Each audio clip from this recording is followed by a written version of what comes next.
You're watching 12 News Weekend. Local authorities are trading in their badges and uniforms tonight for boxing gloves. The 7th annual Cuffs vs. Axes charity boxing match is going on at Hartman Arena. 12 News reporter Roman Campa gives us a look. Well, the stage is set for one of the biggest nights of boxing right here in Park City. It's something our local athletes and our local authorities train for several weeks in advance. So typically we'll start a training camp about 3 to 4 months out from the event. We did a lot of bag work. We did a lot of conditioning. And they'll have all the firemen train together and all the police train together. We did a lot of stuff. And when the time comes,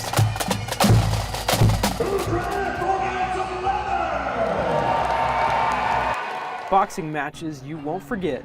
As boxers, obviously we want the ability to compete. And so we get that, and then in return we also get to be a part of a great charity fundraising event. But it's not just about stepping inside the ring. It's a fundraiser for multiple different nonprofit organizations, one being the Honored Versus Foundation for the police side, the Wichita Fire Charitable Fund for the firefighter side, and then also Villa Boxing. Raising money for those in need and also bringing the community together. It's just a great night of camaraderie. On the police department side, it becomes like a big community policing event. I always think it's a big thing to connect with the community, especially with law enforcement, and you know, a lot of people don't really know what they do. And once you kind of see events like this, who's ready for the ladies? Here we go! you just get like a little bit of a different mindset of who they are and what they do and stuff like that.